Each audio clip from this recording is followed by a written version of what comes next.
முடியும். அந்த வார்த்தையினால் தான் நம்ம ஒவ்வொரு நாளும் வாழ முடியும். கர்த்தர் நமக்கு பலனை தருவார். ஆமென். இந்த நாளிலும் கூட என்னை அன்போடு அழைத்த பிரைட் அவர் மேனேஜர் அவர்களுக்கும் அருமையான சிஸ்டர் அவர்களுக்கும் இங்கே கூடி வந்திருக்கிற அத்தனை பேருக்கும் இயேசுவின் நாமத்தினாலே ஸ்தோத்திரங்களை ஏறெடுத்துக் கொள்கிறேன், வாழ்த்துக்களை தெரிவித்துக் கொள்கிறேன். மற்றும் நம்முடைய ஏசலைக்கிறார் ஃபவுண்டர் குடும்பத்தினர் அவர்களுக்கும் நான் நன்றி சொல்ல கடமைப்பட்டிருக்கிறேன். இந்த நாளிலே எனக்கு ஆண்டவர் இப்படிப்பட்ட ஒரு நேரத்தை உங்களோடு சேர்ந்து கர்த்தரை மகிமைப்படுத்தி என் தேவன் கொடுத்த கிருபைக்காக நன்றி. எல்லாருமே எனக்கு புதிய முகங்கள் தான். அக்கா மாத்திரம் தெரியும். அவங்க ஈரோட்டில் இருந்தபோது பல வருஷங்கள் அவங்க வீட்டுக்கு ப்ரேயருக்கு போயிருக்கிறேன். ஒரு நல்ல ஐக்கியத்தை கர்த்தர் கொடுத்துருக்கிறார். இந்த நாளிலும் கூட நீங்கள் எல்லாருமே என்னோடு கூட பிறந்த சகோதரர்கள் சகோதரிகள். ஏன்னா கர்த்தர் நம்ம எல்லாரையும் ஒரு குடும்பமாக இணைத்து இருக்கிறார். இந்த ஜெப கோபுரத்திலேயே நம்ம எல்லாரும் ஒரு குடும்பமாக வந்து கர்த்தருடைய சமூகத்தில் நமக்காகவும் மற்றவர்களுக்காகவும் ஜெபித்து அநேகருக்கு கர்த்தர் விடுதலையை தந்திருக்கிறார். அருமையான ஐயா சொன்னது போல இது ஒரு தாய் வீடு.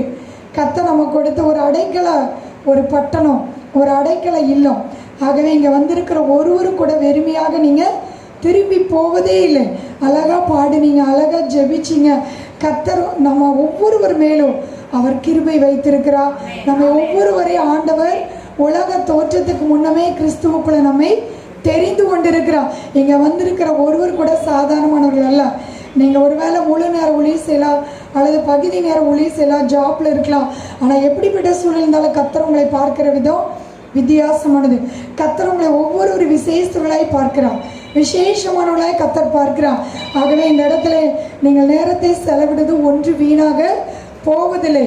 அதற்குரிய பலனை நிச்சயமாய் நீங்கள் காணும்படி கர்த்தர் உதவி செய்வார். நாம் இந்த நாளிலே கூட நான் உங்களுக்காக ஜெபித்த பொழுது கர்த்தர் எனக்கு திரும்ப திரும்ப ஆறுதல் என்கிற ஒரு வார்த்தையை என்னோடு கூட ஒரு வாரமாக பேசிக்கொண்டே இருந்தார். அதனால் அது எனக்கும் உங்களுக்கு மிகவும் பிரயோஜனமாக இருக்கும் என்று விசுவாசிக்கிறேன். வாசிப்போம். மத்தேயு 5:4.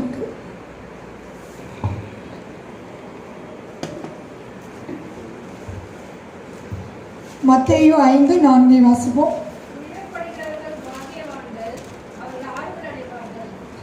துயரப்படுகிறவர்கள் பாக்கியவான்கள், அவர்கள் ஆறுதல் அடைவார்கள். இந்த நாட்களிலே பார்த்தீங்கன்னா நாம் அநேக வேதனைகள், இழப்புகள், வியாதிகள், கடன் பிரச்சனைகள், பலவீனங்கள், எத்தனையோ போராட்டங்களின் வழியாக நாம் கடந்து வந்திருக்கிறோம். ஆனால் நம்ம எல்லாருக்கும் ஒன்று மாத்திரம் தேவை, ஆறுதல். அந்த ஆறுதல் மனிதர்களால் கொடுக்கவே முடியாது.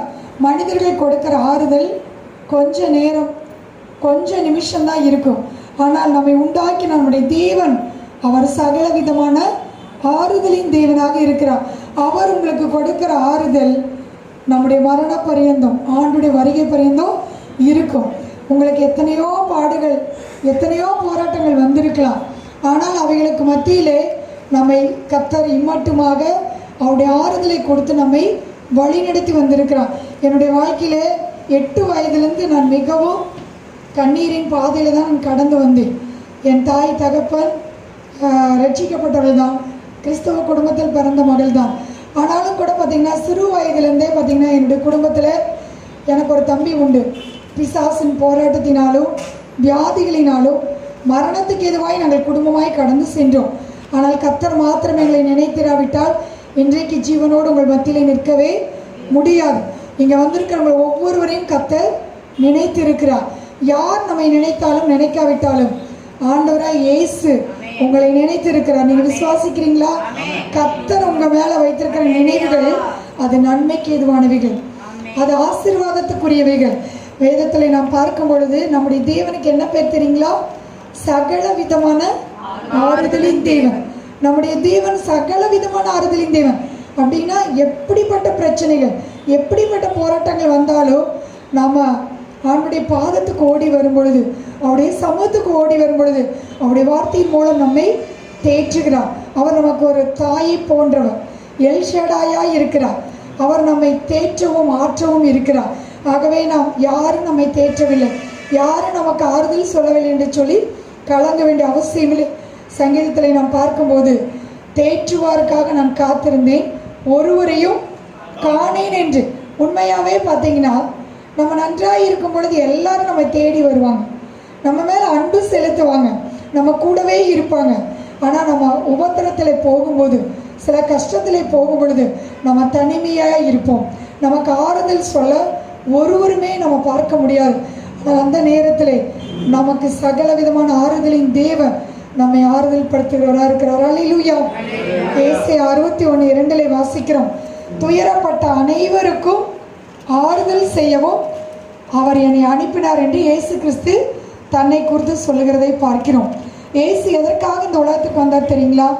சிறைப்பட்டவர்களுக்கு விடுதலையை கொடுக்கும்படியாக வந்தார். நொறுங்கொண்டவர்களுடைய காயங்களை கட்டும்படியாக வந்தார். துயரப்பட்டவர்களுக்கு ஆறுதலை கொடுக்க வந்தார். நமக்கு சாம்பலுக்கு பதிலாக சிங்காரத்தை கொடுத்திருக்கிறார். நமக்கு துயரத்துக்கு பதிலாக ஆனந்த தைல அபிஷேகத்தை ஆண்டவர் நமக்கு கொடுத்துருக்கார். ஏன் நம்ம அந்நிய பாஷையில் பேசுகிறோம்? ஏன் கர்த்தரை நாம் துதிக்கிறோம் தெரியுங்களா? அது நமக்கு ஒரு இளைப்பாறுதலை கொடுக்கிறது.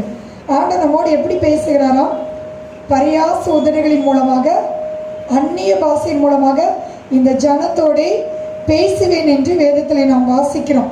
அதனால் பாருங்கள், நம்ம ஆண்டவருடைய சமூகத்தில் களி கூறும் பொழுது பரிசுத்த அபிஷேகம் பெற்றிருப்போமானால் நன்றாக நாம் ஆவியிலே நிறைந்து அந்நிய பாஷையில் பேசி கர்த்தரை மகிமைப்படுத்தும் பொழுது நம்முடைய உள்ளத்துக்குள்ள ஒரு மிகப்பெரிய ஆறுதல் வருகிறது. துயரம் விலகுகிறது. நமக்குள்ள இருக்கிற எல்லா கவலைகளும் பாரங்களும் நம்மை விட்டு கர்த்தர் எடுத்து போடுகிறவர்கள். பாருங்க, நீங்க வரும்போது துக்கத்தோடு வந்திருப்பீங்க, அநேக கவலைகளையும் பாரங்களையும் சுமந்து கொண்டு இந்த இடத்துல வந்திருப்பீங்க. ஆனா இங்க வந்த உடனேயே உங்களை ஒரு ஆறுதல் நிரப்புகிறது.